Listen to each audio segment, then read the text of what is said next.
I hope a few people watch. Yeah, we've got a few people say hello, Nick. We are now live. Hello, good evening. And thank you so much for being here. We've got plenty of people in the room already.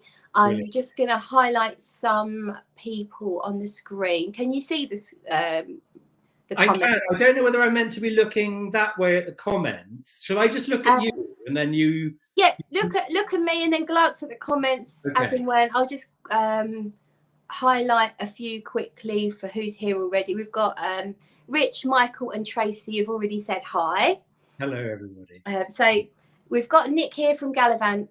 Gallivant perfumes, isn't it? I'm always like Gallivant fragrances, Gallivant perfumes. But Gallivant. Go by Just Gallivant. Gallivant. Yeah. That'll do. Okay. Can I just tell you a little story before we get stuck in? So sometimes I don't know why, but in the US, sometimes they say House of Gallivant. Right. And like, it's not really a house, it's just Gallivant. And a friend of mine said House of Gallivant sounds like a sort of drag queen night at a sort of dive bar, which sounds fun, but no, it's just Gallivant. So yeah. Yes, it's the English word. English brand. Yeah. Are you someone who doesn't really like the term house? Does it seem a little grandiose or? Do you know what? I'm a bit indifferent to it, but I don't call myself a house of anything. I'm just Gallivant. Yeah. Keep it simple, right? Yeah, love it. Right. Okay, I've got some questions for you. Don't worry. Okay. Don't panic. Nothing deep. First of all, happy Halloween. Oh yeah. Yeah. How do you feel about Halloween? It was a bit of a non-event in my house because I did a free shipping weekend. So I spent most of the weekend packing orders and not going to any Halloween events, not getting dressed up. So I didn't do anything. Sorry, I'm really boring. Yeah. Okay. Do you hide from trick-or-treaters or do you buy sweets for them? I don't hide from them, but I also got home really late. So I think all the kids who were trick-or-treating had already done their thing. Yeah. So I kind of avoided it by being in my studio. Right, misery nuts, don't I? No, you're not as bad as me. Doors slammed in faces, or no? No, doors not opened, lights turned off. No, to be fair, no one actually knocked. But really? yeah, I'm a little not grumpy, but yeah, I don't like my door being knocked in the dark. It makes me nervous. Yeah. I mean, I had to sort of, this sounds really boring, but I had to sort of this year put a sign at the front of our building to say, like, please don't knock on my elderly neighbour's door because she'll be kind of freaked out by kids in masks. So yeah. Yeah, that is horrible, isn't it? If you're nervous, it's not a good thing. Anyway, let's get on with it. So what fragrance are you wearing, if anything? Oh, I'm wearing two things. I've got a little bit of Bukhara on this wrist from the I've got it here. Oh, okay, well match. We're twinning. And I probably put that on about 8:30 this morning. So it's now just a really, really lovely, calm, musky niceness. And then on my other wrist, I've got something which is in the works. So I won't say too much, but it's sort of a fig. It's a kind of Mediterranean-inspired fig, outdoorsy kind of scent. So okay, everyone's thinking, right, where is this? And my mind immediately goes to Fico di Amalfi, but it won't be that because you wouldn't. No more. I'm shutting up. Okay, I'm not saying anymore. Sorry. It won't be ready for a while, so I'm going to keep you guessing for a long time with this one, I think. Okay. All right, let's quickly say we've got Drawn By, we've got Tim, Michael saying hi to you, and Maria as well. So hello, everyone.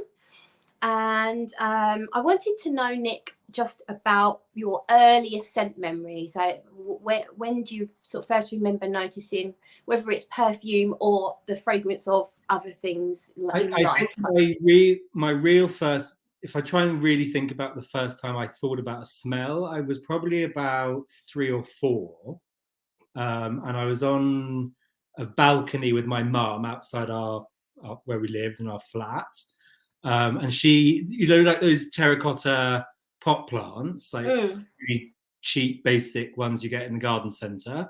Yeah. So she was taking the soil out of the terracotta, and I was kind of playing with the soil, and I think I was in my mouth and stuff like little kids do. So that was, I can still remember the sort of smell of the earth and the terracotta. So kind of, I think the first time I thought, oh, stuff tastes and smells of things. Yeah. And would you say that was quite a happy sort of a smell that you enjoyed? Yeah. And I love, I really love patchouli. I love patchouli perfumes. I love the raw material. And I don't really understand sometimes when people go, oh, I hate patchouli, or I hate this, that, and the other. And you're like, well, there's lots of different grades of it. There's lots of different styles of perfume, patchouli. But I like these wet, damp soil smells. Yeah, so quite earthy. Yeah. Kind of sense, grounding. Yeah, I guess so. Yeah. And I'm Taurian, so I don't know. I don't know anything about star signs. I really don't. But maybe I don't know. Am I an Earth sign? I honestly don't know. Someone will know. Where's Gabby when you need her? Okay. Yeah, someone will know, because Taurus is the bull, isn't it? Yeah. Stubborn. Yeah. And you take that on. You acknowledge that. Oh yeah. Yeah. I'm a Libra, so I'm basically I'm indecisive. I think that's the best, honestly. Yeah. Very well balanced people. Yeah. Yes. Okay. Right. So when did you know you wanted to get into the fragrance world? When did that sort of come to you? Honestly, I didn't. So I don't know how to tell you the story, but basically I did Arabic at university. So I studied languages. Right. Before we go there, why? What was the reason for that? Do you know what? I don't really know how to answer that. So I'd done I'd obviously had a sort of calling for languages. I was good at languages at school. So I'd done French, Spanish, Italian, Portuguese, Russian. So I could speak lots of languages. So I was pushed to do something more difficult. Arabic is definitely more difficult. Yeah. So I went to university. I did Arabic and French. And then I came out of university in the mid-90s, and I honestly had no idea what I was going to do for a job. So I moved to Paris because I thought, well, why not? I love that. I got a job in a clothes shop. And one of my customers kind of said to me like one day, oh, you know, what do you want to do in your life? And I was like, well, I don't know. I mean, I'm happy working in this clothes shop, and at night I go out like disco dancing. Yeah. It was really fun. So anyway, long story short, he worked in a big fashion and fragrance business, and they liked the fact that I could speak like lots of different languages. So I was really lucky I fell into it.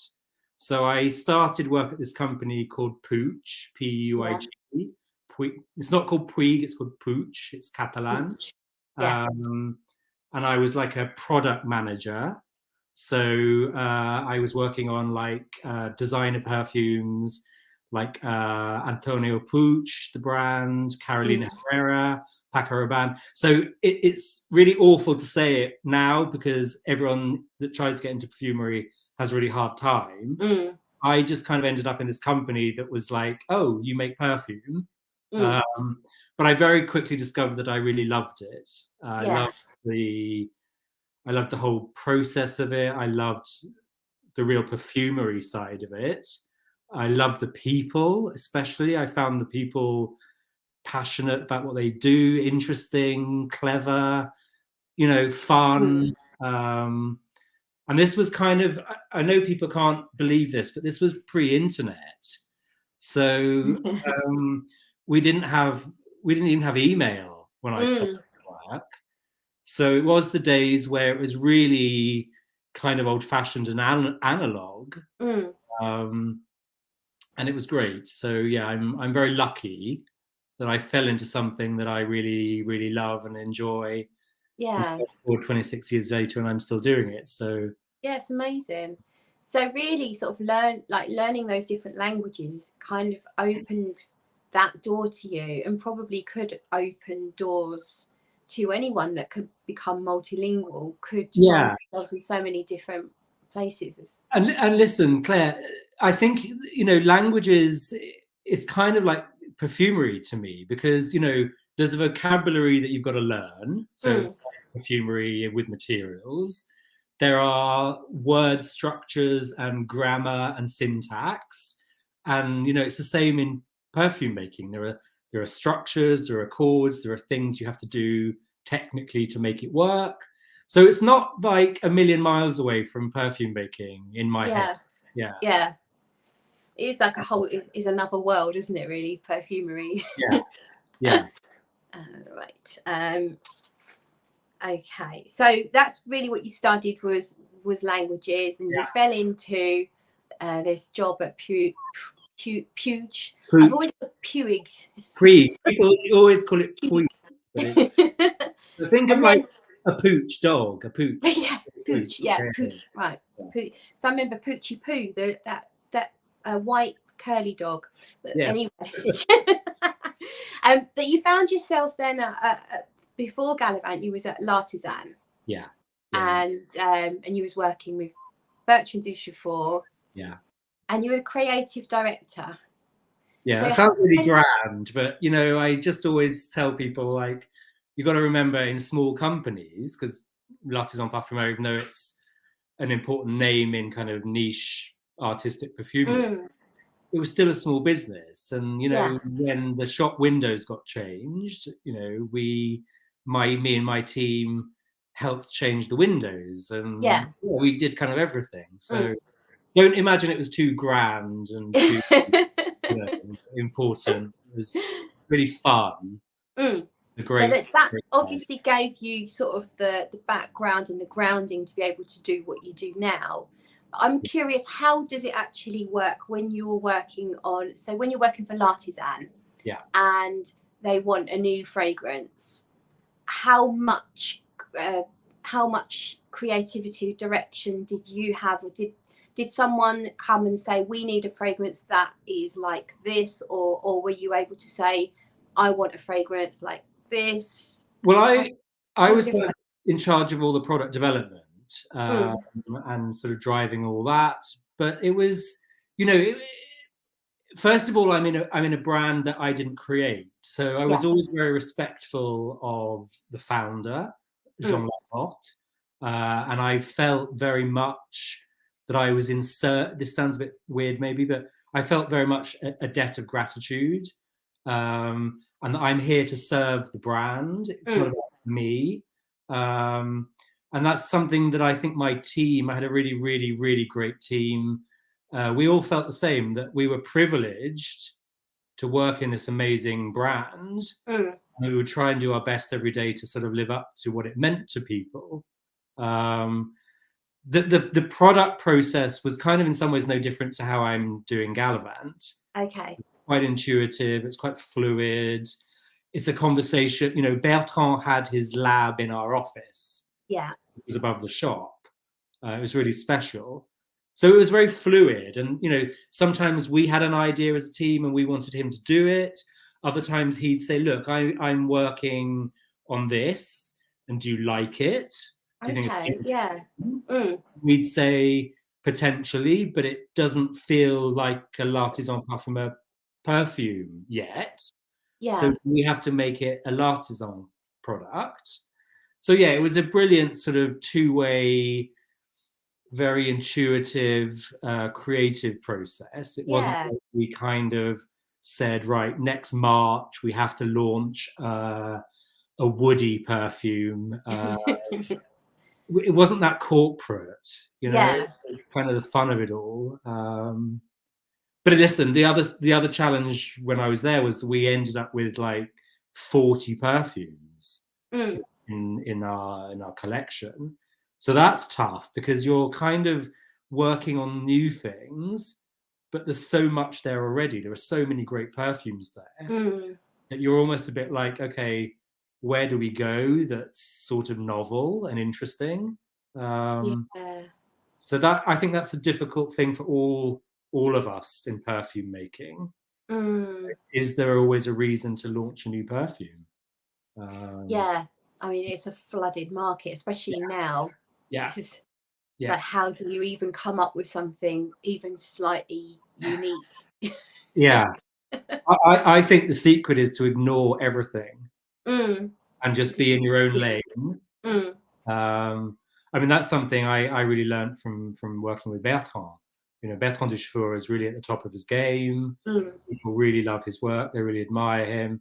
And when I used to say to him sometimes, like on a Monday morning, "Oh, Bertrand, have you been to like Galerie Lafayette and smelled the new perfume from X?" And he's like, "No, it's just a distraction." And he's kind of right. Yeah. Yeah. No, I can understand that. Yeah. And then you might even be nervous that you might just pick up some kind of trend, or I don't know, find yourself I mean, comparing, or Claire, the really brilliant thing about Bertrand, he's a brilliant thing on every level. But I remember when we launched Traversée du Bosphore, which I think, which was really beautiful. So I love Istanbul, which is why I've got Istanbul in my Gallivant world as well. So I remember a journalist sort of saying to him, "Oh, it smells a little bit like another perfume." And Bertrand saying, "I don't know. I don't know. I've never smelt it." And I think she thought maybe that's a little bit arrogant on his part. And I had to kind of explain, no, he genuinely isn't smelling things. He's in his own world. Yeah. Because if you smell everything, it's just really confusing. And there is so much as well. Yeah. Right. Let's see. Where are we? So did you ever have an idea of what you wanted to be, or was it you just kind of like was just enjoying life, partying in Paris? And when I was little, I really wanted to be a bus driver. Okay. So I remember when I was really small, often I asked my mum for my birthday present was to go on like do you remember the old Route Masters in London? The red double deckers. I know what you mean. Yeah. So often my birthday was like going on a Route Master and sitting at the front upstairs pretending to drive the bus. So that was one period. Then I wanted to be a pilot. Oh, wow. So yeah, always kind of weird. Now I'm thinking about it like travel and movement. I had a period where a friend reminded me the other day I wanted to be a podiatrist. Why? I really don't know. And I think, well, thank God I didn't go down that route because I'm not sure I'd want to work with people's feet. Yeah. So yeah, I'm not someone that kind of knew from the age of like 5 that I wanted to work in perfume.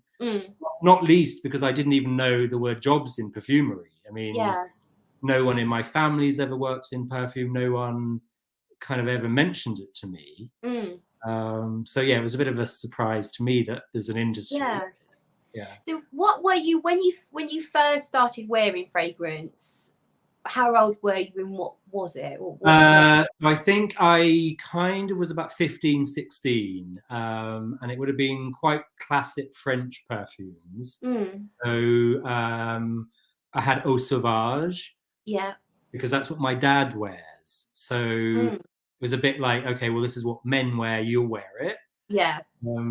Adzaro, again, very French. English people don't tend to know that brand or that perfume so much. It's a very kind of French thing. And maybe a bit grown up for someone 15, 16, I think. Now. Yeah. I don't know why. I think someone gave it to me as a present. But I guess like most teenagers, I wore it, but I didn't think that much about, oh, I'm wearing perfume. Yeah. I kind of liked the bottles and I liked having the bottles more than I really thought about the scents. So, but that's probably a common thing, I think. Yeah, I mean, like when you're young, it's more about fitting in or trying to attract or it's like it's just a finishing touch of your outfit for the night kind of thing, isn't it? And then in my 20s, you know, obviously I was working in a perfume company, so I got lots of perfumes. But I did, which wasn't always the way for everyone, I did like to go out and buy perfume. So I used to wear things like Jean Paul Gaultier, like everybody in the 90s probably did that. Rochas Man, I really loved. I still wear that sometimes. And then one day I discovered this little boutique in Paris, and I bought a perfume called Zing. Yeah. So that's how I discovered L'Artisan Parfumeur, first customer. Yeah. I just found it really interesting. I found it like a bit weird, and like no one else knew about it. When I went back to the office and I sort of said to people, oh, look, there's this thing called Zing. No one had heard of it. Yeah. And people thought it was really weird. It's quite weird. So yeah, it was kind of wandering around, and I was curious and I was interested. So yeah. Okay. So now then, let's move on to the birth of Gallivant. Just in, you know, without going into much depth, how did it come about? What made you decide to do it? Oh, so I was turning 40, and are you 40? Yeah. I'm 45. Okay, so I don't know whether it's true for everyone, but I think for me, turning 40 was like, okay, I've got to decide what to do with the rest of my life. Like I'm meant to be a grown-up now, right? So, and Pooch, where I'd started, bought L'Artisan Parfumeur. So it felt like a sort of a circle. It felt like the universe was kind of telling me one chapter's closing. And I kind of felt like I wanted to go off and do my own thing. I want to be my own boss. I want the freedom of doing my own thing. And now I'm going to sound really naive again. I kind of didn't think that much about it. I didn't think, like, how am I going to do it? I just thought, you know what? I'll just start it. Yeah. And I'll see what happens. And I think Francesca Bianchi sort of said something similar when you were talking to her, that I didn't have a business plan. Yeah. You know, I know how to make a perfume. So I thought, well, I'll just do it. And I'll see if anyone likes it. So I was doing it on my own. I mean, literally at the beginning, I hand wrote all of the labels for the vials. Wow.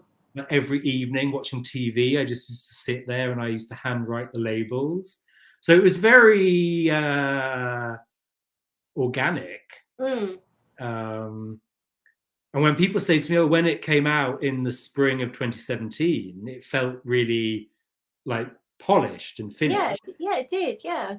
I'm kind of surprised when you tell me that, because for me, it was just like, okay, I'm doing this at my kitchen table. I mean, yeah, it was a bit surreal. So yeah, I did. I maybe I shouldn't say this, but I don't kind of plan massively. I just like to kind of get on and do it and see what happens. But I mean, it's working. Yeah. And as you say, Francesca works with Francesca Bianchi, Sarah McCartney in a way. Decided to just make perfumes to match the book that she'd written, and it all just it's kind of nice when it comes about like that, rather than being a purely business orientated plan. Yeah, I mean, in a way, to be honest, I kind of didn't want to do that, Claire. I didn't want. Some of my friends were like, oh, you know, try and get an investor, try and do it this way, try and do it in a big way. And I was like, you know what, it's not really me. I'm just going to try. Yeah. And I think, you know what, the only way to kind of do it is just to take a leap of faith and do it. I mean, I know people that are like, oh, I really want to start a business, and I'm on like the 54th version of the business plan. And I hear that and I think they're never going to do it, because you're just overthinking it. Just get on and do it. They say it's perfectionism that's holding so many people back, and that you should just go for it, accept that you'll make mistakes and learn on the way, kind of thing. Yes. And I think, you know what, I've worked in really big companies, and the reality behind the wonderful, beautiful veneer is that everyone's making it up as they go along too. You know, You Good think, to know. and you kind of don't really ever see them say that, but everyone's Mm. making it up as they go along. We're all blagging. In the world, so embrace it, you know. Yeah. Yeah. Right, so I want to have a question here. How do you decide on a perfumer? How do you, when you say you decided, do you decide first on the city and then you decide the perfumer? Yeah, generally it's always been I know the city, Mm. and then, you know, I'm going to sound like this is just such a breeze. It's not. It's tough being a little indie, but I tend to have the perfumer in mind as well because, like with Tokyo, for example, Nicolas Bonneville, very talented young perfumer. I knew him when he worked at Takasago, one of the perfume houses in Paris. Mm. I know that he loves Japanese food and Japanese culture. So I thought, well, listen, I'll ask Nicolas to do Tokyo because it's fantastic. I work with Corinne Chevalier a lot. Yeah. Because I love Corinne. I love her sense of humor. I love her, just everything about her. She's just a brilliant, brilliant woman and a brilliantly talented perfumer. So doing a project with her is just really, really, really enjoyable. Yeah. And I hope that when we enjoy it, we enjoy the process of it, that you feel that when you spray the perfume on, you know? Yeah, that makes sense. That kind of makes it easy. Sometimes she's never been to the place. So she's never been to Los Angeles, for example. Yeah. And I kind of like that because that means I've got to bring the whole thing to life more. You know? I can't just assume, oh yeah, she'll know why I've got a eucalyptus reference for California. I've got to make things more explicit. And that's good because it helps the conversation about the perfume. Yeah. So how does the brief go? Is it a constant Yeah, it's a lot of back and forth. So I think sometimes people imagine, Claire, you've frozen, but I don't know if I have. Ooh. Claire, you froze for a second. Yes, I think we're back. But I don't think I did. So I'm just carrying on talking, Oh, right? did you? So I think oh, and now I've lost my thread. What was I saying? What was the question? How does the brief or the communication go?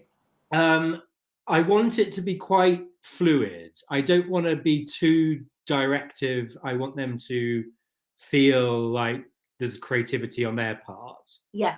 I know the way some brands work with perfumers, it's such a shopping list, and they tell them, and you've got to reference this perfume, and you've got to benchmark this perfume in terms of performance. And personally, with my perfumers, I don't want to do that to them because I think that's it's actually a little bit disrespectful of them and their creativity and their excellence. I want to say, look, this is the vibe of Bukhara. This is what I saw on my journey across Central Asia. This is what I was eating. This was the music. What do you think? Okay. So you don't go at them with, I want these specific notes. No, I really try and avoid that. Yeah. I mean, listen, to be honest, it comes up because I'm saying to Ralph, look, you know, just the earthiness, this dry earth, this sort of oasis, this huge desert. And he's like, well, like earthy, kind of powdery notes like orris. And I'm like, yeah, like orris. So it's not like it doesn't come up for like a year that this is going to be an orris perfume. Yeah. You don't want to start a project and say, okay, I want to do a patchouli. You know, I want that to come up more naturally. And that's worked for us so far, and we've done 12 perfumes now. So maybe that's just the way we do it. Yeah. No, I like that. I like the idea that, I think it was Sarah McCartney who said,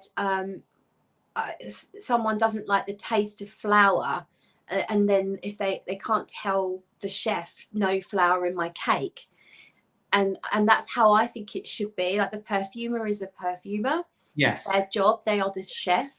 Yes. They know what ingredients to use, and it's kind of nice if it's more, the description's more ethereal and as you say, fluid.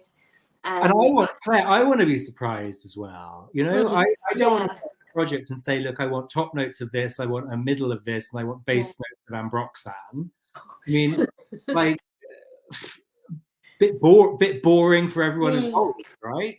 I like to be surprised. I like to be challenged. I like to be told, do you know what? You like the mod 14 or whatever it is, but actually the paracrazole is a little bit overdosed, and didn't you feel that was a bit overdosed? And it's just more interesting, the process. So I don't want to be bored in the creative bit, no, because I've got lots of really boring bits of my day doing logistics. So I want the creativity to be really enjoyable for me as well. So okay, I love that. I'm glad to hear that. Right, so let's move on to your last favourite. So obviously you've now got, how would you say, 10? Is it? No, 12. You've got 12. I've written them all down. Sometimes I can't remember. I have to say them in alphabetical order, because that's the way I remember them. Yeah, they're on your website in alphabetical order, so I've written them down in alphabetical order as well. Okay. That works. So Abu Dhabi, then let's kind of go in depth on that, because that's your newest one. Yes. So I've got my sample, and could you first talk us through your experience with Abu Dhabi? As a place or a perfume? As a place, yeah. So why? I know the Middle East very well, having studied Arabic and lived in the Middle East. But actually, Abu Dhabi was one of the first places I ever went to. It would have been, I think, 1984. So I was like a school child. Yes. And someone I was at school with, their parents moved to Abu Dhabi. And they invited, I think, because the school holidays there wasn't much to do. So they invited us as like his friends to go there. Wow. So I was like, well, yeah, I'll go. Oh, yeah.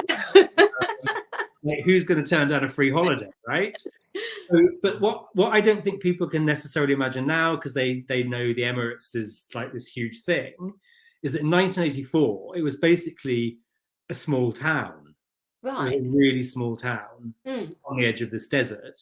So my memory is basically of something really, really simple. And it's it was the sand. I'd never really seen like sand. I'd never been to a desert before. So I remember the heat.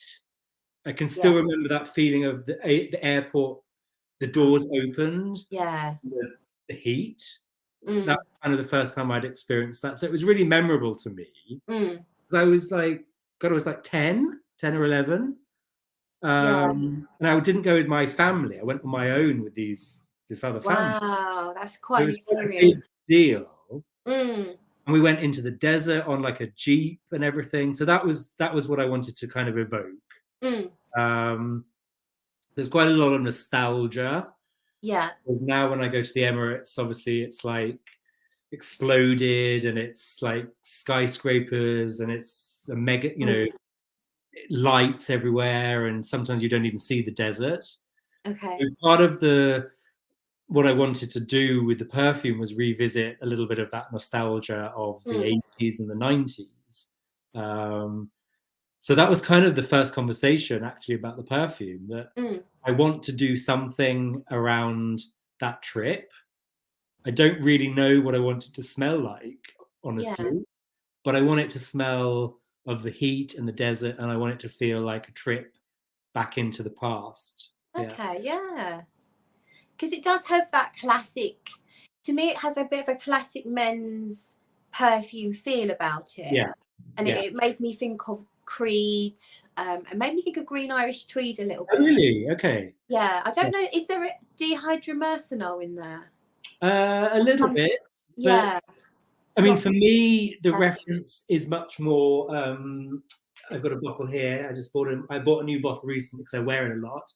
Is Hermes Bellamy. Okay, yeah. Which I wore probably a lot in the first half of the 2000s, maybe. And actually, my sister loves this perfume and wears it, and it's really, really, even though it's really a men's perfume, I want to say that I love it on my sister. I love smelling it on her. So I do like these kind of men's perfume on women. But I agree with you. There's something a little bit like 80s and 90s classic men's perfumery. Yeah. About Abu Dhabi.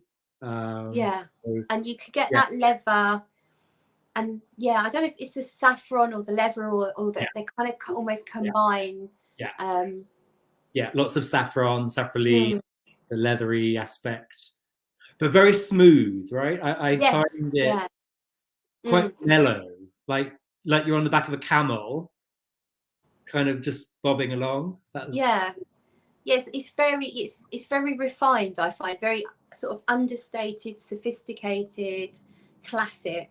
Yeah, they're all words that just come to mind with it.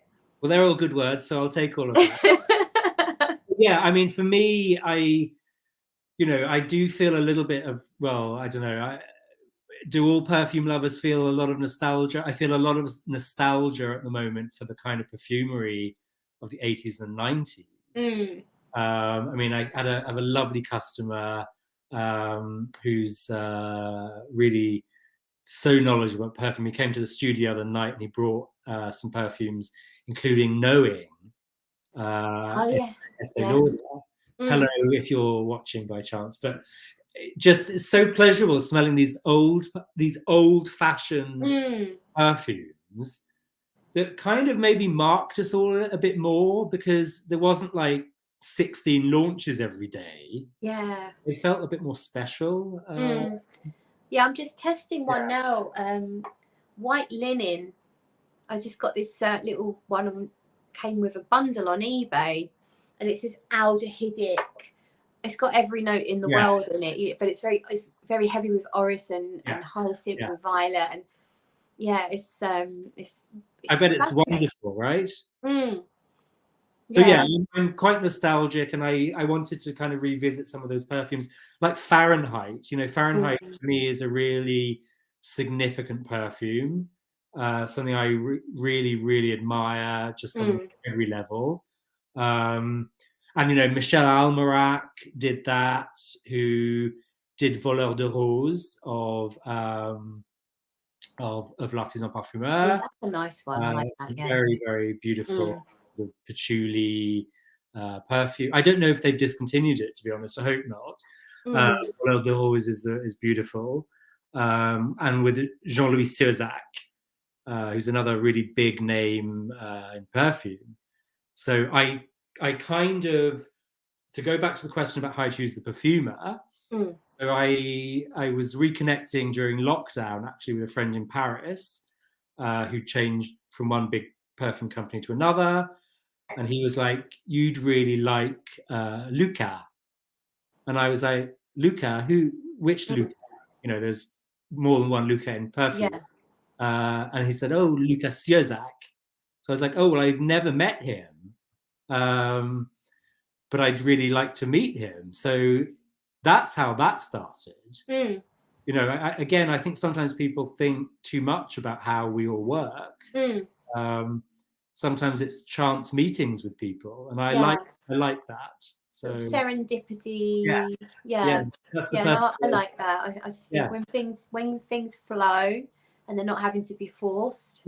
That's when beautiful things happen. Yeah, because I feel like it's a bit like, the first time I met Luca was we just chatted, and there was no expectation of, okay, we must launch a perfume together in like 18 months and here's the path.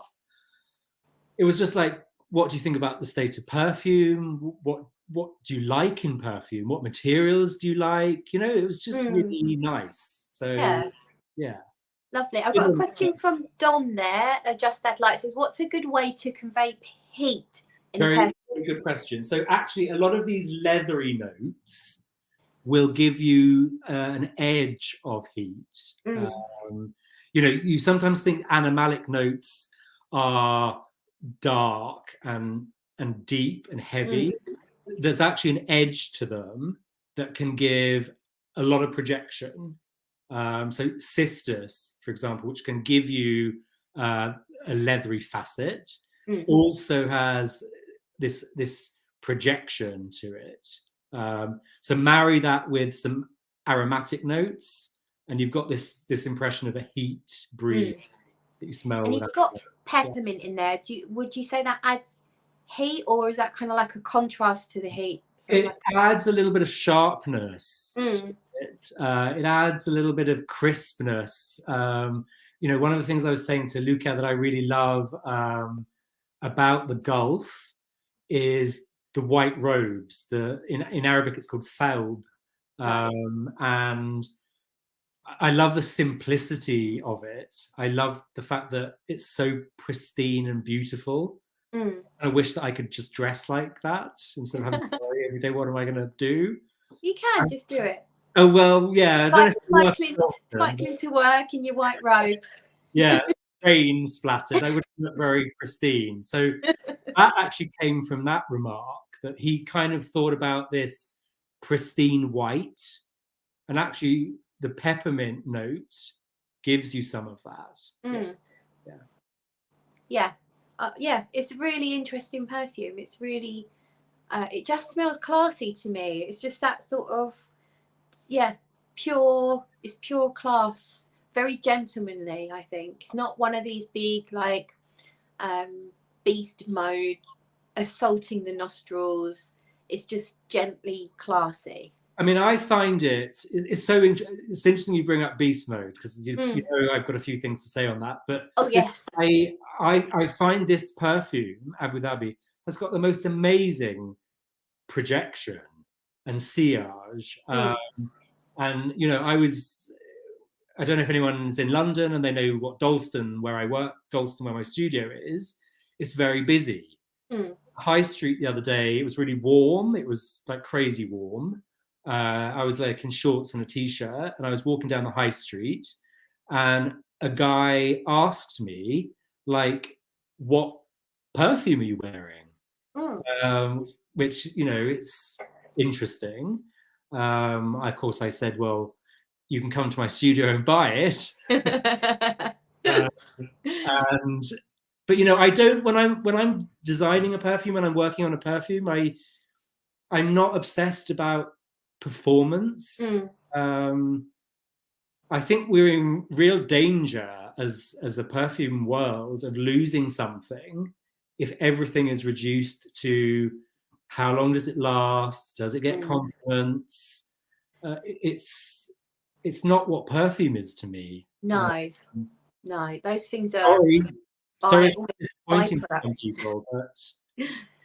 And I want to say, honestly, I've got so many customers that tell me, oh my God, I can't stand all of these really noisy, aggressive perfumes. And I think we're in danger in our perfume bubble of hearing certain voices, tend to be men, talking about, it lasted 9 hours, it got me these compliments.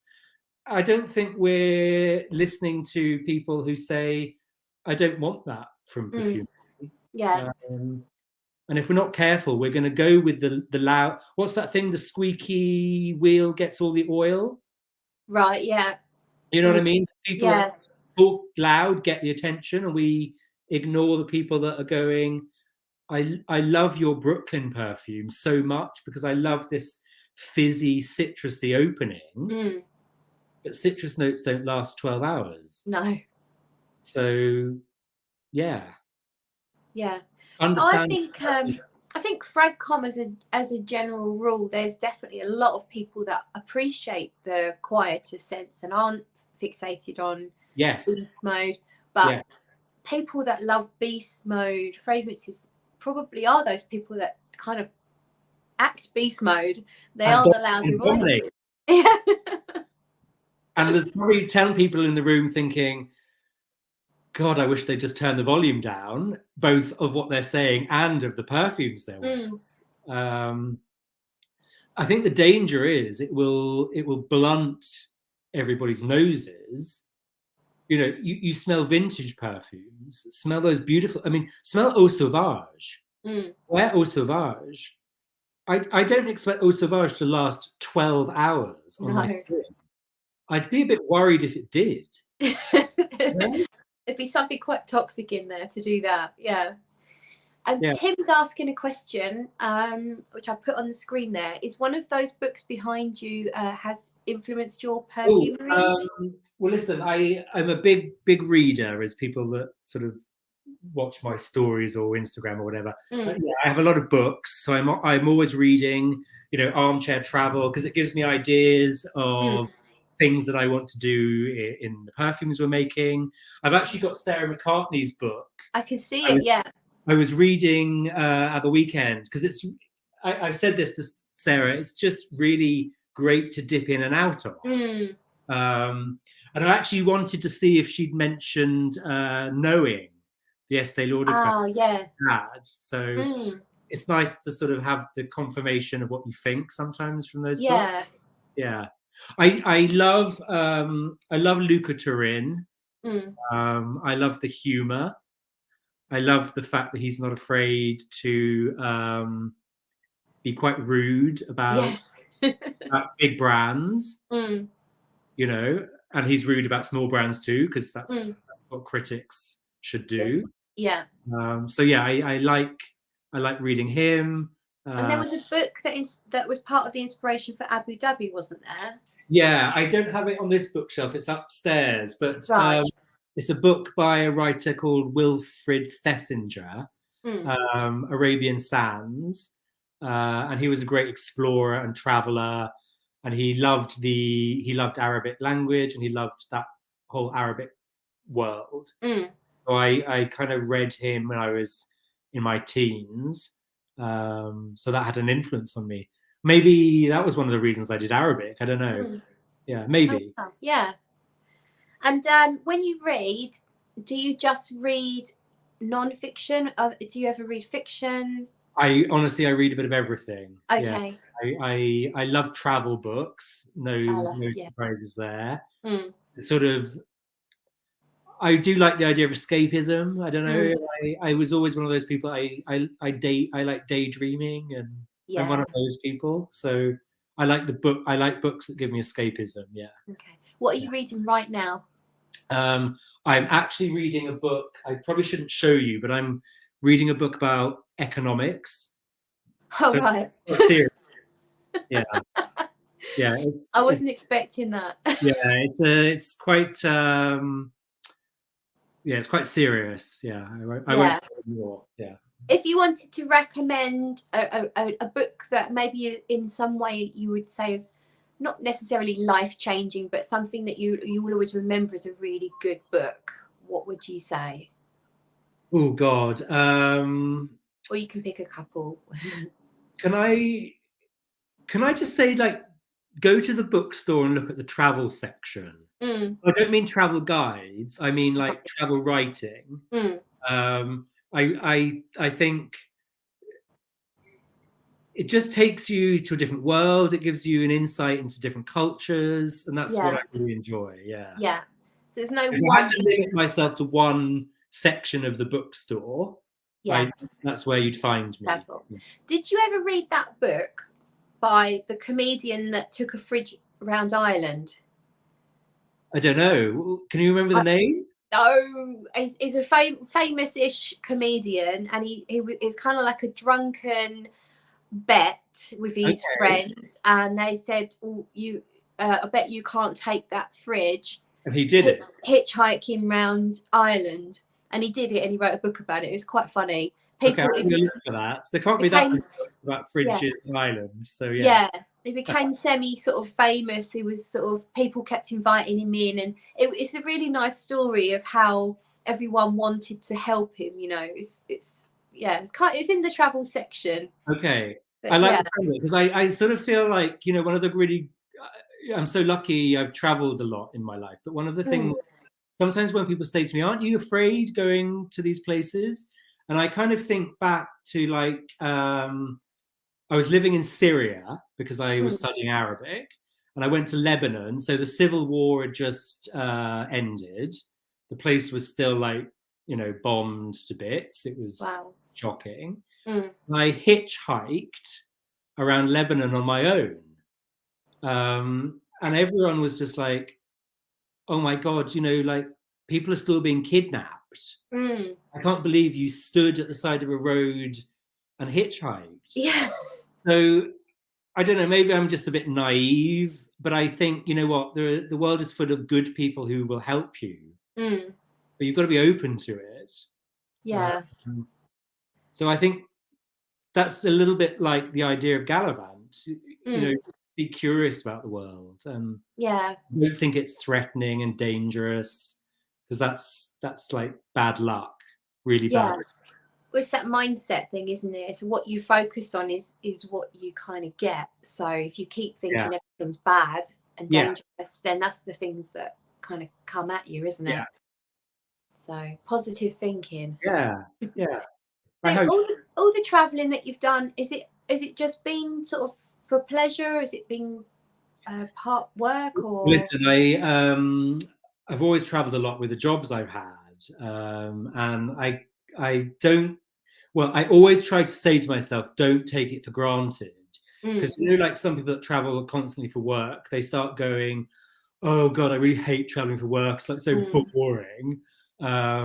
I never wanted to be that person. So even when I famously, I went to New Zealand for 24 hours. I mean, seriously, I was on the plane longer than I was in New Zealand because my job didn't allow me to. I asked, can I not stay on? And they were like, no, you've got to come straight back. So I literally flew all that way. Wow. And flew back. So I just always try and enjoy even the travel bit of it, the being on the plane, talking to people. I try not to get blasé about it. Yeah, so you're quite a people person, would you say? Oh, I don't know. Yes and no. I think Sarah McCartney always says like a lot of us. I can't remember if she says introverted extroverts. Yeah. Extroverted introverts. So no, I'm quite shy. Yeah. Which no one believes me, but I really am. So do you know what? I got that feeling that you're very good at talking. Like we way back when you launched Los Angeles and you had the event in London and I came along with Dan and you were great at telling, talking to everyone. But you can tell you are sort of, I think I'm similar to you. Sometimes shy, sometimes a bit more confident, and you've obviously got professional skills to be able to do that.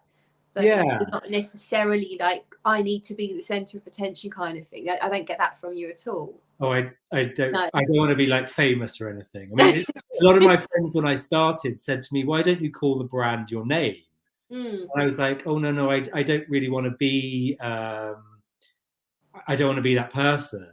And then, to be honest, to be really honest, like even being, the face and doing all the public stuff, I think. You have to get used to it. I don't think for any of us it comes as naturally as maybe you all imagine. I think you get better at it because you practice and you do it. But we're still just like little people, normal people. So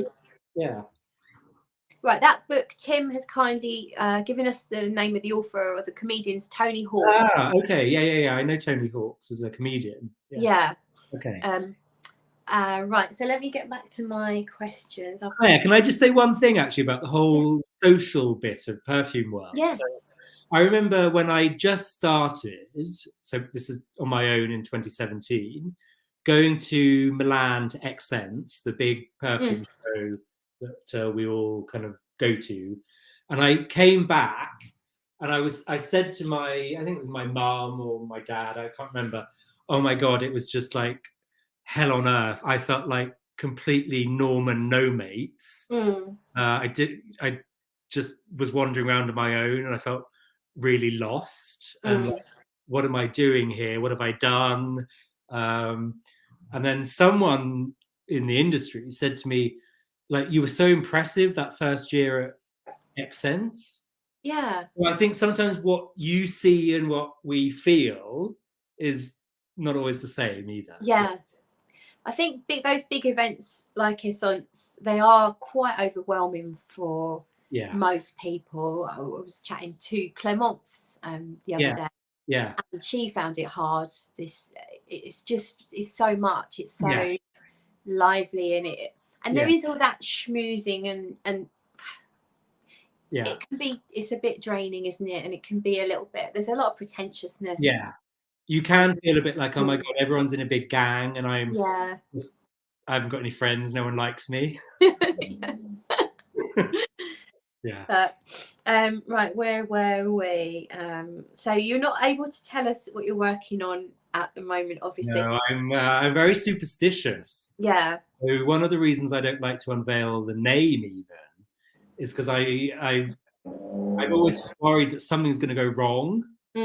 Something's going to go wrong at the last minute and the whole thing's going to have to be pulled, and then I'm going to have an egg on my face going, oh, actually, it's all off. So that's more the reason. Are you working on one thing at a time, or do you generally have a few things on the burner? No, I've got a good few things. So in the studio, I've got these shelves. It's like 2023, 2024, 2025, 2026. Oh wow. Yeah. So it's all kind of planned out. It's planned out, but you know what? Things move up and down on the shelves. So it depends how we're getting on. And then, of course, there's all the technical issues at the end when I've decided, okay, this is the perfume. Then we've got to do a lot of the technical work and the testing. Yeah. And sometimes things go wrong. So you really don't know. Yeah. Okay. Is there a sweeter one coming up? Because I feel like the last two have leaned a little more on the sort of non-sweet. Have they? Okay. What do you mean, sweet like Los Angeles? Yeah. Brooklyn, Los Angeles, that kind of thing. I'm trying to think. There's the fig. Yeah. It's kind of sweet and milky, sort of lactonic, but very aromatic. But I'd say some of those aromatic notes are sweet to the nose. Yeah. There's not really anything kind of maltol-y, that kind of sweet. No, I'm not thinking that, but you know, like a little bit of vanilla or there's definitely vanilla. White floral, maybe. There's more floral. There's more floral. Okay, cool. Yeah, I mean, there's something very earthy. Not like Bukhara, but kind of a little bit emotionally, a little bit like Bukhara, maybe. Okay. Yeah. Which I think you'll like, but interesting. I think that's like 2024 at this stage. I don't know. That's ages away. Yeah. But there was something that I wanted to explore, and it was very natural that kind of material came up. So yeah. Okay. Would you ever go off and do something slightly off the cuff? So you've always stuck with a city.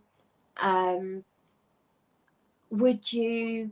So what I was thinking, would you do? Say like Zoologist did T-Rex. Yeah. He's a little bit off. It's not a current animal. It's not an available animal. Would you ever do like a mythical city, or you know? Ooh, I don't know. I'm not sure about mythical, but I wouldn't mind doing a slightly time travel kind of journey. Does that make sense? So it's a real life city, but traveling back in time. Yeah, almost imagining through a slightly nostalgic lens, like, okay, what might it have smelt like? Okay. So, I'm just going to say thank you to Abby, because she very kindly sent me a super sticker. So thank you, the lovely Abby, beautiful, shining lady. Thank you. Thank you. If you were to do a mythical city, what would you do with the Hanging Gardens of Babylon? Ooh, You know what, Steward, who is the star behind the scenes of Gallivant, is my sort of business partner day to day, keeps everything going. She's amazing. She was born in Iraq, so right. she's Iraqi. Yeah. And I'd love to do something around Iraq for her in a way. And yeah, so that would be a brilliant idea. I'd love the whole historical research of it. Yeah. That'd be really fascinating to me, like really getting into the books of it. So yeah, I like that idea, Claire. Yeah. All right, take that one. Yeah. And, I'll credit you in the. Yeah. And if you were talking to zoologists, if you were to, let's say Victor says, like, I'm really tired, I need a holiday. Nick, can you take over for the next perfume? Okay. What perfumer would you choose, and what animal would you do? Ooh, has he got like? He hasn't got like just a basic cat, has he? No. Okay, I'd like to do just a house cat. Okay. Yeah. Yeah. Like a British short. Can I do like a British short? That's my cat. I know. I like their kind of grumpy face. I find that really charming. Yeah. So I think that's the animal. Who would I do? God, I don't know. There's so many people. Do you know what? I'd love to ask Francesca Bianchi to do it. Yes. Yeah. Got lots of fans. And she's just brilliant, and I love everything she does. She's probably too busy, you know. She doesn't have the time to do it. But I love the style of perfumery she does. I think it's incredible. It's beautiful. It's multi-layered. It's textured. Yeah. It's sensuous. Yeah. Comes from art. You can just feel it's done with soul. So, everything's it's got a signature. Her signature is so noticeable. It's her. Yeah. There's no question. Yeah, definitely. Right. So yeah, I'd want to support another indie perfumer. You know, I like this idea that we help each other, and that's important. Yeah, I laugh when these brands launch and they say, "Oh, you know, Dominic Ropion did our perfumes," and you want to kind of say, Dominic Ropion's like assistant 6 removed did your perfume, not Dominic Ropion. Yeah. So let's be real. It's not exactly. No. Yeah, not exactly how they say it is. No. Oh, you're shattering all our dreams, Nick. Oh. Yeah, I said that. I've got some quick fire questions for you now. Some of them perfume related, some of them not. Okay. I always ask everyone, pineapple on pizza, yes or no? No. No. No. Is it a sin? I just don't get it. I love pineapple. I love eating pineapple. It's got a slightly bad memory for me. It's a bit like pineapple and cheese on a stick. Yeah. I kind of get it, but I also have like a slight trauma from a really bad party where, no, I don't want to eat that again. Okay. Yeah. Right. Do you say scone or scone? Ooh, God, what do I say? Can I have a scone? Yes, high five. Yes. Oh, can I get it right? Well, I was expecting scone because you're so well spoken, but I'm a scone girl. I think it's a scone. Yeah, it's a scone, isn't it? Yeah. So yeah, we're gonna go with scone. Yeah. Excellent. What's your favourite cake? Oh God, listen, I've got a really sweet tooth, so put any cake in front of me and I'll gobble it down. But I love, oh God, I love everything. I love pecans, like a pecan tart. Yeah. Or a Victoria sponge. You can't. Yeah. Any sweets. Send me sweets. And if you were going to order a takeaway, what would you get? I don't order a lot of takeaways. What would I get? I'd probably get like Vietnamese food. Mm. Yeah, Okay. I really like Vietnamese food. Yeah. And what are you watching anything on Netflix at the moment? Do you know, I haven't actually had TV at home for like a week because it's been broken. I'm going to start watching White Lotus, which I don't know, is that on Netflix or is that on? I've heard of it. I think it's on Netflix. Yeah. I think I saw a trailer for it, and yeah. Okay. I watched the first one. It's about rich people in a resort. Right. And this is a new series, and it's funny. Okay. And yeah, it's a good laugh, and it sort of takes the mickey out of sort of rich, spoiled people. So it's quite funny. Okay, brilliant. I will look for that. Just quickly say thank you to Moneyburn, and that's very kind words and kind super chat stickery type thing. So thank you. What is the best designer fragrance? Just like. Do we think Bellamy is a designer? Yeah, Bellamy. Yeah. Bellamy. Hermes, for me, if I was going to choose a designer fragrance brand, I would choose Hermes. Yeah. Every time. I love it. Okay. Yeah. Okay. Favorite place in the world? Ooh, home. Home in London. Yeah. What? Yeah. Okay. Second favorite. I love being by water, and I love the heat. Yeah. I'm going to say Croatia. Yes. Yeah. Yeah. Love Croatia. Beautiful place. I just like the simplicity of swimming in the sea, sitting in the pine trees, the smells. Yeah, it's beautiful, and the food is so good too. Yeah.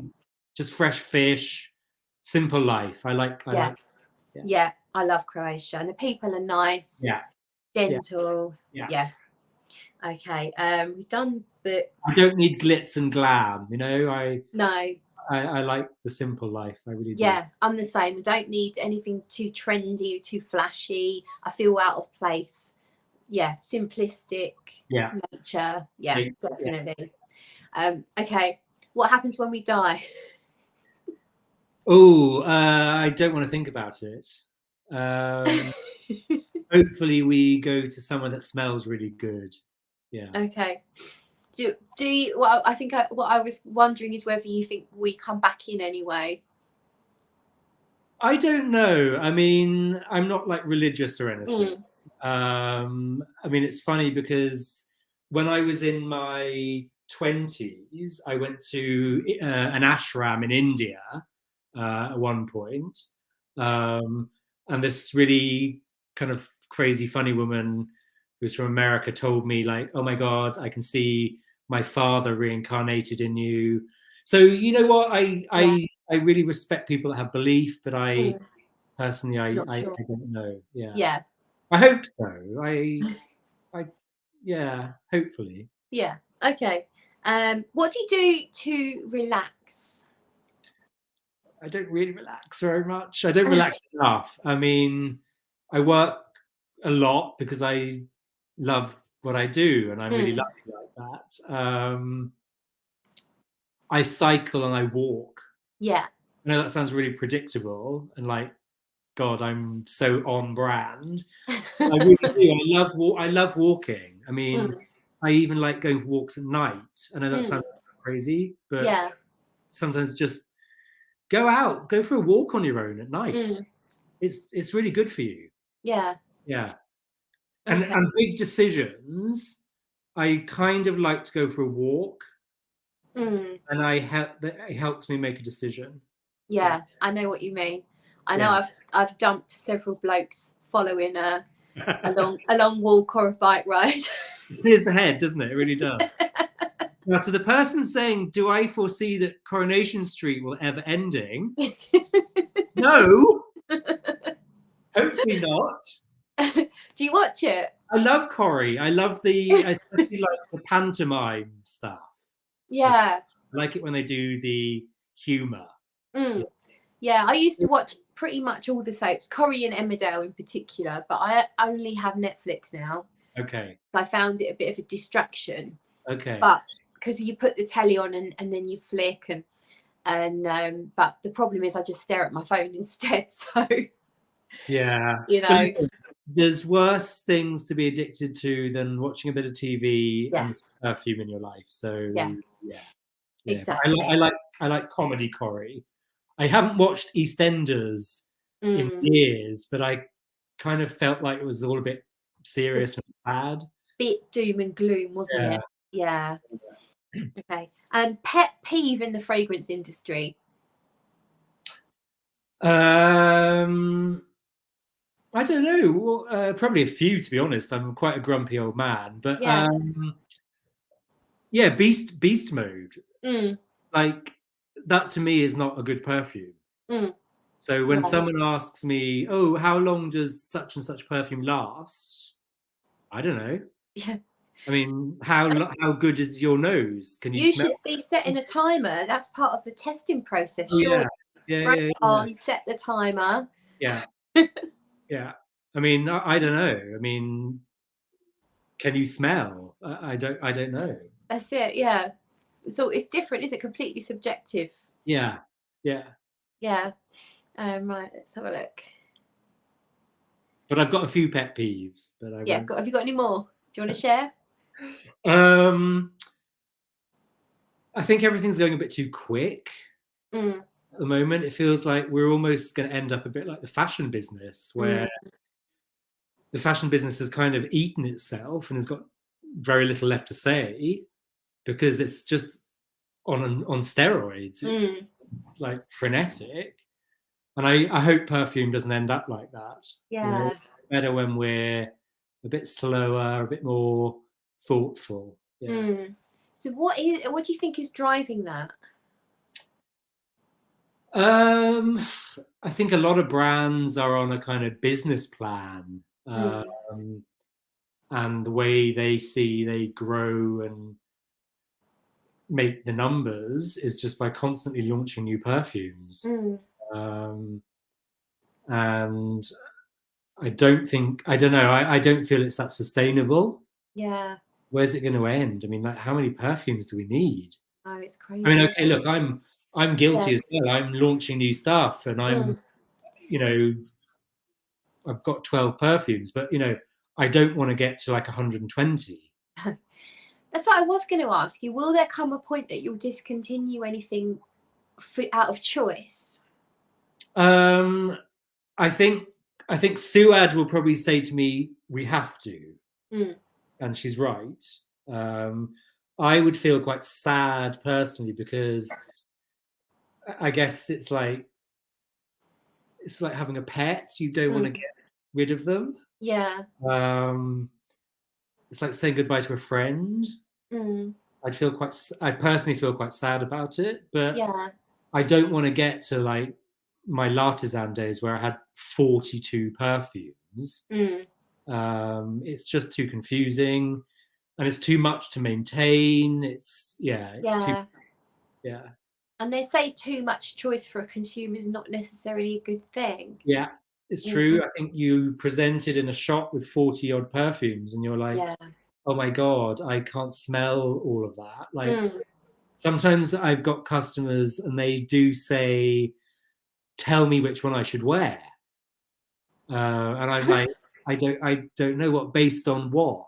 And one customer said, well, like, look at me. What do you think I should be wearing?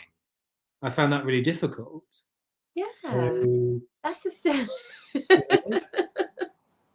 So in the end, I kind of said to them, look, we've got to try two different things, and then you tell me which of the two you like. That's strange. You like Los Angeles in the end. They've obviously got a lot of trust in you. Yeah, it's a bit like, oh God, I hope I don't get it wrong. So yeah, I think perfume should be sampled. Yeah, that's how you know. And that's what I like about Gallivant is that you have the full sample set, and they're affordable. What, £30? Yeah. Yeah. And then you give that money back towards a full bottle. Yeah. It's Which brilliant. crazy. Like, Yeah. God, that's mad commercially. But I kind of feel, I mean, listen, I really don't take it for granted. You know, there's so many different perfume brands. There's so many perfumes out there. Like, why would you choose Gallivant? So I still have a sense of, even 5 years in, which maybe I shouldn't tell you, but I'm going to tell you, like, oh my God, someone's bought one of our perfumes. Yeah. I find it amazing. Mm. And sometimes, like on a Friday night, you know, I see my dad, and you know, my dad would be like, have you sold many perfumes this week? And I'm like, yeah, we've sold a few. I really don't take it for granted. So I think if someone's taken a chance and spent some of their money, I want them to feel like I really appreciate it. Yeah. Right, let me check what else we've got here. Oh, do you have Gavin. Hello. Yeah, Gavin is a good friend and a very, very good customer. Oh, okay. He's one of those people that we're lucky to have perfume fragcom, because they're just so passionate and they love different things. So yeah, it's great. Yeah. Do you have 3 favorite notes, sort of off the top of your head? Sort of perfume materials. Well, listen, I like. I'm not going to surprise anyone. Orris fruit. I could just wear it on its own as a perfume. Yeah. I think that's really, really special material. Patchouli. I can wear it as an oil, and I love it. Yeah. And then it's not so much a note, but a whole area. I'm going to say leather. Okay. Yeah. In many different forms, in many different materials that it comes. I think it's beautiful and raw, and that's really interesting to work with. Yeah. Your zoologist animal should have been an earthworm. Oh, really? Yeah. Okay. With your love of all the earthy stuff. We'll ask Francesca to do an earthworm. We'll see what she says. Yeah, but I'd prefer her to make the cat. She can make you the earthworm, and then she can make the cat. Okay. To make me happy too. You might have to explain to her as well what an earthworm is. Yeah. I'm not sure the imagery is going to be like. Do you know what? I can imagine Victor's artist making the cutest. Oh, sure. Yeah. I don't want to Google earthworms now and screenshot it to Francesca. I think she might know what on earth I'm doing. Yeah. Tim's just saying he needs to get your set. He's not smelt them yet. Yeah, you must do, Tim. And then take time with them. Listen, anyone that I really mean it. Take the time, because I get a bit worried sometimes. It's like a customer the other day. She bought a set and she bought a bottle the following day. Wow. And I was like, but there's 10 perfumes in the set. I kind of was expecting like 2 or 3 weeks later, you might buy a bottle. So yeah, take your time with them. Take your time with them, because we change. I smelt something the other day and I thought, I really don't like it. I went back to it and I like it. So yeah, I think smell things a couple of times before you make your minds up. How often does sort of a sample set convert to a sale? Is it quite often, or do you have like a yeah I mean, Steward is the really clever one that does like the numbers and the analysis and all that stuff, and yeah, we're constantly surprised that we're really happy with that. I'm not surprised really. What I love, Claire, is that for whatever reason people seem to often like more than one perfume, and it's not obvious. Like they'll like 2 different styles. Yeah. And I love that, because I sort of think, we underestimate people's ability to enjoy different things. Don't push people into a box. Yeah. I mean, the guy that came to my flat, really, really lovely Kurdish guy, and he sort of said to me, "Oh, I like oud perfumes," and I was like, "Well, I don't really do an oud perfume." I got him to smell a couple of really aromatic things because he was here trying to fix my TV, and he was like, "Oh, I love all of this, but I don't ever get to smell this kind of stuff." So again, it's a little bit like beast mode stuff. You know what? The more that our industry just thinks this is what sells, this is what people must smell, the more people are going to not realize there's loads of other interesting stuff to wear in perfumery. Yeah. So explore it. Yeah. I mean, I know I had no idea before I got into sort of, it was Sarah McCartney's brand that got me into indie niche. Yeah. And prior to that, I only knew what was in Boots, Superdrug, duty free. Yeah, absolutely. And I mean, I used to own 3 perfumes maximum because nothing was that exciting to me. Yeah. And then this world opens up and it's like, wow, there is so much choice out there. Yeah. Yeah. And I think one of the greatest things about this fragrance community, because it's real, first of all, it is a real thing, is people in it are so surprising, right? Like they'll tell you they like one thing, and then in the next breath they'll tell you something else, and you're just like, those 2 perfumes they're not in any way related. Yeah. Olfactively. Isn't it brilliant that they like these weird and wonderful things that you'd never have known? No algorithm is ever going to tell you. No. Yeah. It takes a lot of time and effort to learn what you like. Yeah. So yeah, I remember when I first started getting into it, it's like, well, I'm like, right, I like violet. So I bought a load of samples with violet and tuberose, and I was like, oh my God, like that's like a big bunch of flowers whacking me in the face. Yeah. And it takes so long to learn what you like, learn what you don't like, what you can take in small doses, but not as the main note. Yes, exactly. It's like when customers say to me, "Oh, I don't like vanilla," and it's really hard to answer that kind of question because you think, but I don't really know what you perceive vanilla to be. I don't know which perfume you might have in mind as a vanilla perfume. Yeah. So yeah, that's sort of complicated for all of us in perfumery, I think. Yeah. Right, let's have a look. Oh, someone's ordered. Thank you. Okay, this is a quick fire question. Don't think too much. If I could grant you one wish, what would it be? I'm a genie. To have the ability to work quicker. Yeah. To pack orders quicker and do it better. Yeah. Yeah. So that tells me that you love what you do so much, because you could have said loads of money and never have to work again.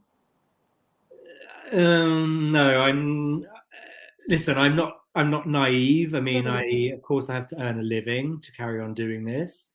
But I would say that money isn't, I've learned at this point in my life that money isn't the main motivator for me personally. And I think I'm going to sound a bit old-fashioned, but I don't like it when when I think I see a brand and I perceive that it's all about the money. I find that a bit not nice. Yeah, and you can kind of tell, can't you? Often, yeah. Yeah, because a lot of brands, I'm not going to name any names, there's a lot of brands popping up, not being very genuine about where they're really from. They're kind of like giving us constructed stories that they're French. And my main problem with that is, listen, I wish anyone doing this really the best of luck, because we all know it's not easy. It really is not easy. It's not easy to survive. It's not easy to grow. But I think the main problem I have with some of these like business model investor brands is actually, it is taking away work from other people Yeah. who maybe need a break a bit more. They need that sale of that bottle, that one bottle, a bit more than someone who's already like super wealthy. Sometimes I think the super wealthy, maybe enough is enough. You know? Yeah, definitely. Right, I think I might have. Has anyone got any questions? I think I've run out of questions. So if anyone has got any, do fire them away now. Is there anything you'd like to say or add? No, I'm just, you know, listen, it's a privilege to be doing what I'm doing. It's a pleasure to talk to people like you who really support us all. I really do appreciate it. Um, I feel so lucky to be part of this little network of people. You know, you've interviewed them, you know them, and I think someone, an overseas visit, I won't tell you who, but someone from our industry came recently to see me in Dalston at my studio, and he said to me he was really struck in his time in London that we all help each other. In the UK, I mean, you know, Liz from Papillon, all of these great people, that we do genuinely love each other and support each other. He said to me, you know what, that isn't true in New York. It isn't true in Paris. Right. So I feel really lucky for that reason. Yeah. Yeah, I know. I love that because I'm talking to you or talking to Francesca Bianchi or Sarah McCartney, and you know, you bring each other up, and I see you supporting each other on Instagram. You know, I'll see one indie brand using their brand account talking about another indie brand's perfume and praising it, and that's what it's all about, really, isn't it? It's like, we all want each other to succeed, you know. I don't feel like, someone said to me, oh, but they're competitors, and I kind of felt like, well, not really. I mean, I know what you mean, but nothing would make me happier than to see you know, my friend Timothy Han, Liz at Papillon. Her perfumes are incredible. I mean, Nubis is just such a brilliant perfume. And you know what? If Anubis became this massive blockbuster, I could not be happier. Yeah. I really couldn't be happier. Yeah. I think I've got a question from Jim.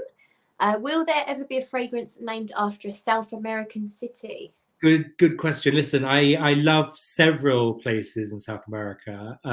Argentina, I know very well. I have very good close friends. Brazil as well. I actually did a Brazilian perfume for L'Artisan Parfumeur called Batucada. I tried that, yeah. Which I think a few people still like. So I had kind of done it in a previous life, but yeah, watch this space. I'd love to go back to that part of the world. That would be a fun one, wouldn't it? Yeah. Yeah. Brazil's great. Yeah.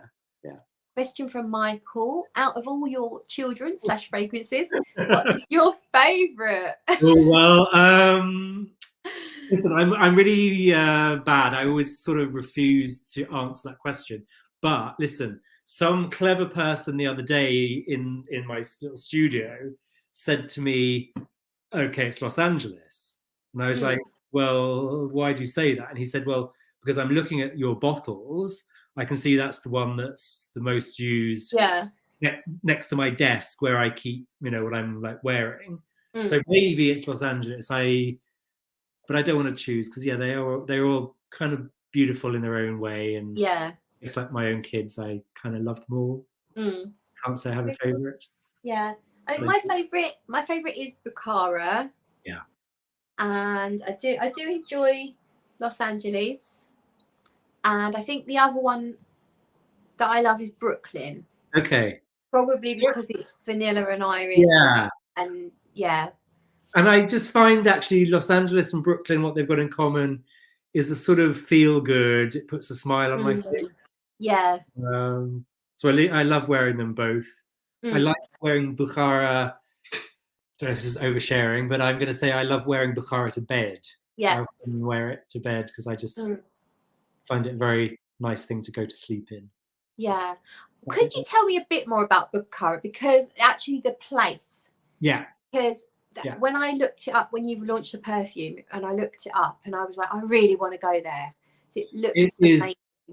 It's so incredible. So the Silk Road that ran from basically Europe to China to Asia passes through Central Asia. So if you know, people talk about the stands, I guess. Right. So it's like Kazakhstan, which is massive, this huge country.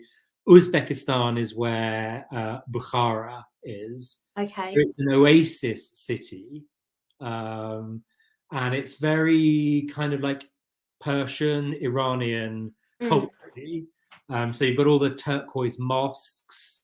So of course, turquoise mosques a little bit like iris flower. You know? Yeah. It's not a big city. It's landlocked, so it's very dry. Perfume is quite dry, but it's also got like a lot of these desert cities. They grow fruit, so they've got vineyards, and you've got like apricots and watermelons. Yeah. Growing. So again, that was kind of like the fruity aspect of the perfume. And it felt like a kind of, first of all, Uzbekistan's very closed. Not many tourists go there. It felt like being in a completely different era, in a different world. And that was really magical to me. There's no advertising. There's no like Western hotels. Okay. It felt very raw. Yeah.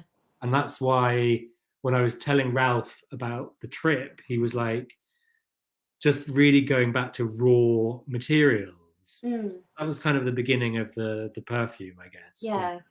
Because I always remember picking out silk in it. Yeah. And you hadn't put that out there as a note, I don't think, at this point. Yeah, I mean, listen, sometimes I this sounds really bad, but sometimes I sort of forget. It's like the other day I amended on the website, I added cardamom to Abu Dhabi, which I don't think I'd even put it there. I'd kind of forgotten. Yeah. Because every formula, I can't just like give you every single line. It wouldn't make sense to you, for a start. So I'm trying to choose things that help you think what the perfume is. Yeah. I always remember specifically it reminding me of a silk coat that I had. Yeah. And I was like, I smell silk. Yeah. Yeah. And then I was just reading on the website, and it's Ralph's special sort of silk. Yes. Note, a silk accord. And it's amazing. And that came. So Ralph and I have been friends for longer than I can remember. I mean, and so I knew his sort of first store in perfumery, and one of the first things he did was, he'll probably hate me for saying this, but he wanted to sort of like recreate the smell of this sort of silk jumper that he had. It sounds weird. That's what he wanted to work on when he was training. So I knew he had this thing. Yeah. It was a sort of weird coming together of strange things that we knew about each other, and I find Bukhara, I'd call it a masterpiece, and I don't say that lightly, but I really do believe it to be a masterpiece. It's just it's unusual, but it's beautiful, it's ethereal, but it's strong. It's so unusual. That silk accord, I've never smelt that in a perfume. Yeah, I mean, Ralph is a master perfumer. I'm sure he's got lots of fans. Things he's done are really famous. He's worked for Hermes. He's an incredible perfumer. Yeah. But he's also a really, can I just say, normal person who loves traveling, and he likes food, and he's just great. So he likes food. It's just I don't know, sometimes I think another pet peeve is this star perfumer thing. It's going a bit far, and people are kind of forgetting that they're human beings as well. They're just people, and don't put them up on a huge pedestal. They don't want to be there. No. Yeah, you don't see them acting like rock stars too much. No. Apart from maybe the people that aren't really perfumers. Well, that's the irony, isn't it? I mean, I always remember Ralph once at Accents in Milan, and he and I just like, Ralph, you're just like standing in this sort of weird corridor, you know, and he's like, just kind of having a quiet moment on my own. I don't want to do the whole razzmatazz. I think they're a lot more low key than you imagine. The really big things. Yeah. Jimbo says he's just not Jimbo. Tim's just bought the sample set. Thank you, Tim. You have to let us know what you think, Tim. Please tell me what you think. I really do. Customers are often surprised when they get an email from me. I'm like, I don't know why you're surprised. It's not like there's 200 people in our company. You'll get an email from me. I love chatting about perfume, and I honestly, you don't insult me when you say I really didn't like I don't know, I didn't like Tokyo. I won't cry and block you. I'll be like, okay, so yeah, just it's interesting to hear what people like and don't like. No, that's brilliant. Because I remember you telling me once, you sent me a sample and you said, just tell me, like, you could say whatever you want. I just want, and you could say it publicly. Yeah. Just put it out there. You're not precious about it. You don't get, or you outwardly, you don't show any hurt or, Listen, I mean, Claire, if someone said to me, I think your perfumes are like crap. Yeah. That would kind of hurt me. But it would be a stupid comment anyways. Yeah. I don't think they're crap. A lot of love and a lot of thought has gone into making them. I can understand someone that says, I don't like your style of perfume. I like beast mode. Yeah. That I can understand. But yeah. Okay, I think we'll cut it there. We're just over the hour-and-a-half mark, so I think we're right on time. Well, thank you. And you've probably got to get dinner, haven't you? Yeah, I'm going to go make some food. I don't know what I'm going to make, actually. What's in the fridge? Oh, God. There's a lot of cheese. Oh, well, that's it then. It's not a dinner. I need to kind of rustle something together. I'm not quite sure. Yeah. I've got a lot of cheese and grapes to eat. I don't know why. Got any salad? No. No? Bread? No. What can you make with cheese? That's it, yeah. I might just have like a glass of wine and some cheese and grapes. You got crackers in the cupboard? Yeah, I've got crackers. There you go, sorted. So I got to get a bit more organized. I've been sort of really busy the last couple of weeks, and I've let everything slip at home. Yeah, well, you've had a perfume to launch, so so I need to like do some vacuuming and make sure the TV works and all that sort of stuff. Okay, well, thank you so much, Nick. It's been an absolute pleasure. Thank you. And thank you everyone in the chat for joining in. Yeah, thank you for joining, and I hope. And if you've got any questions, maybe people can put them in the comments, and maybe you can have a look at some point. Yeah. You'll have to tell me how to look at the comments. Yeah, it'll just be underneath the video when it's on. Okay. Okay. So I just look it up. I'll let you know if I see any directed at you. I'll let you know. Okay. All right. Cool. All right. See you soon. Thank you.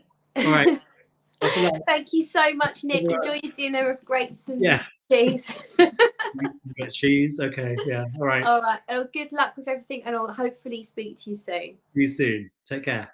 See you. Bye. Bye, everyone. Thank you so much. Oh, and.